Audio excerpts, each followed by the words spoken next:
Hello， 大家好，我是议员。刚刚官方发布了更新的影片，那我们来看一下这一次更新的内容到底有什么。那么首先第一个要提到的肯定是博物馆的更新，第3代的统帅加入了博物馆。那么阿提拉的争议是增加 5% 的骑兵防御力，还有 3% 的技能伤害减免。那阿提拉的争议跟我想象中的有点不太一样，我原本是想着说可能提升普通攻击伤害、反击伤害或者是攻击之类的，甚至其实我还有想过官方会不会有可能给他一点点重击伤害，就算是200也好。不过看来还是我想多了，不过提升防御力也算是可以接受啦，反正阿提拉本身也没有什么生命值或者是防御力提升，技能伤害减免某个意义上也算是防御力的一种，基本上阿提拉这一次的提升都是在防御力。接着武田信玄提升骑兵生命值 10%， 然后骑兵的行军速度提升 5%。 那其实刚好武田信玄他缺的就是生命值，那你们可以看他技能防御力跟攻击力都有提升了，所以也算是帮他提升了一点。但是武田信玄的问题还是在于他搭配其他统帅其实效果并不是这么好，不过能够提升 10% 的生命值已经算是不错了。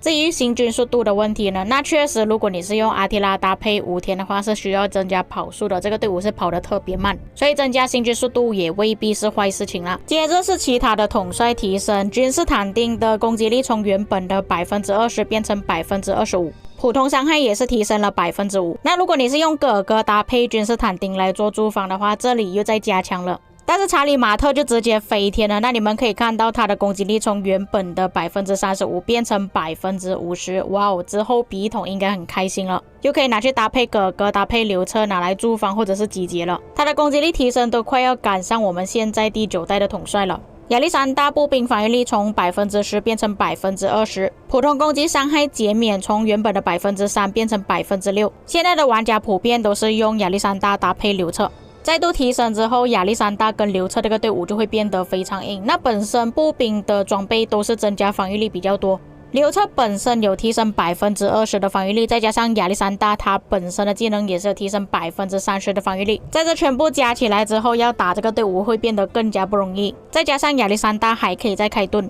那反而理查这里的提升就没有特别多，还不如查理马特。他这里的反击伤害提升从原本的 6% 变成 10%。为什么都是同一代统帅，为什么查理马特跟他的提升差这么远啊？查理马特从原本的 35% 变成 50%， 都已经提升了 15%， 然而理查才提升 4% 而已，这边有一点小失望。不过比较起查理马特，实际上理查使用的时间越来越少了，甚至玩家都只是拿来打野蛮人而已，所以就算提升少，我相信大多数的玩家应该都是能接受的吧。最后皮洛士从原本步兵防御力提升 30% 变成 40%， 也是有提升，不过没有提升到特别夸张，因为现在也是有玩家用刘彻搭配皮洛士的，所以他提升一点点其实还可以接受。那么在说完刚刚的博物馆之后，其实官方接下来也是有介绍新的统帅。那除了之前我们介绍过的贝利之外，这一次是放出另外一个统帅的剪影，那你们可以从剪影上面看到是女生来的，并且在介绍影片中，这个工作人员她是用女生的她来形容的，所以一定是女生来的，只是看她的身份是谁而已。那么其实从剪影上面看的话是比较难猜测她的身份到底是谁啦。不过在万国觉醒里面，你们可以发现到大多数的女性角色的都是做驻防的，所以基本上也算是可以确定她的定位就是在驻防了。而且看她手上应该拿着的是盾来的，所以不排除新的统帅可能有护盾的效果，并且在加入这位统帅之后，也变成在骑兵里面拥有第2位女性角色了。至于各位能不能够从剪影上面猜测她的身份到底是谁呢？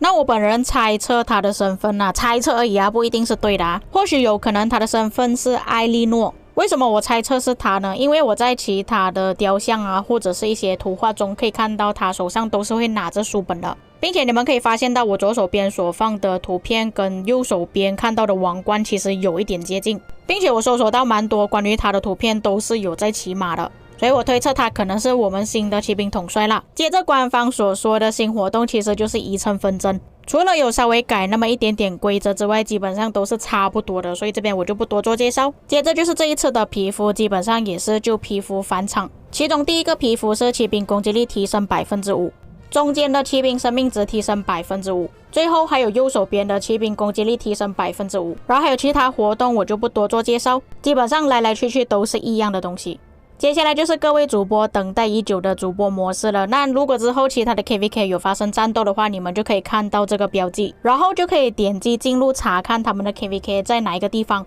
系统将会自动标记在哪一个部位有发生战斗，你们就可以点击进入，它会直接带你到那个地方去。当你们点击左上角的那个蓝色按钮之后，它会把旁边的一些操作界面全部都收起来，让你们有更好的观看视野。对我而言，这个是最重大的更新，之后我就不需要再跟别人借账号了。当然，如果是不卡的情况啦，卡的情况我觉得还是要借的。而且我觉得最好的地方就是你可以选择哪一个视角，它还有包括中立视角，就是你看到的部队全部都是白色的点点。那假设你想要看其他阵营，你还可以选择要哪一个阵营，它的颜色就会变成蓝色。接下来就是远程统帅的武器，但是我看了它这里的武器呢，并没有任何的套装效果，我感觉只有武器是另外区分开的，并不能跟其他的装备混合在一起变成套装，所以才会没有套装效果。这个武器提升 25% 的攻击力，还有提升工程车的行军速度提升 6%。如果你是正在用远程统帅的玩家，可以去弄这个装备，因为行军速度真的对于工程统帅来说是很重要的。在增加跑速之后，应该跟工兵差不多的行军速度了。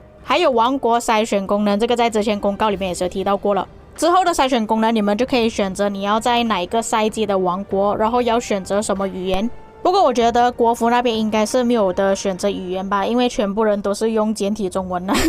所以应该是没有语言选择的那一项。还有选择什么等级的王国去移民，还有选择新手王国、同赛季移民或者是跨赛季移民。同赛季移民的移民有没有开放或者是关闭了，要求的战力值到底有多少，或者是没有上限，甚至还可以选择有没有正在进行 KVK 啊，有可能在等着，有可能已经在 KVK 里面了，或者是已经开放移民可以让你移民进去了。所以我觉得这个筛选功能增加之后确实会比较方便一点呢，对于那些想要移民的玩家会更好。不过某个程度上其实我也是在担心啊，因为我之前有讲过有一些王国他们的国王被偷了之后开无上限的移民啦，会不会有一些玩家专门是点击无上限移民，然后专门移民到这些开了无上限的王国进入里面去捣乱。所以某个程度上来说，这个筛选功能也是蛮危险的。至于最后就是部队保存的功能，那其实我看到他分享的影片呢，只是看到蓝色、红色跟黄色跟之前是没有什么差别的，我还以为还有更多颜色。那我不确定是不是因为他在 KVK 的关系，我看到他这里分享的部队是可以保存7队的，